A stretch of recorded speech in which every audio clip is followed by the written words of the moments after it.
Inkantolo yamanje yasothongathi KwaZulu-Natal igwebe iminyaka eyishumi ebhadla ejele owesifazane waseMagwaveni owahlasela isoka lakhe nge-acid.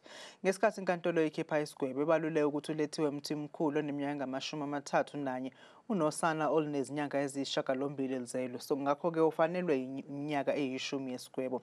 Isisulu Phakamani Mbatha sithi aseneme ngesinqumo njengoba ukuhlaselwa nge-acid umuntu ayethandana naye kwayiguqula unomphela impilo yaso. Usibiya njengamanje usesebenzisa isigubhu esixhunywe esiswini ukuzikhulula kanti ubuso bakhe abusalungiseki.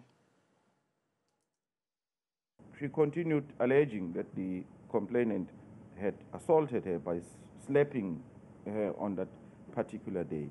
But where does that fit in the entire set of facts where the complainant's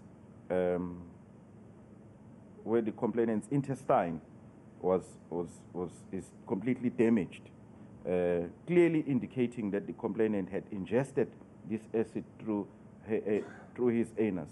When did the assault take place at that particular time? Clearly, the accused is not a person that can be trusted, and is a dishonest person.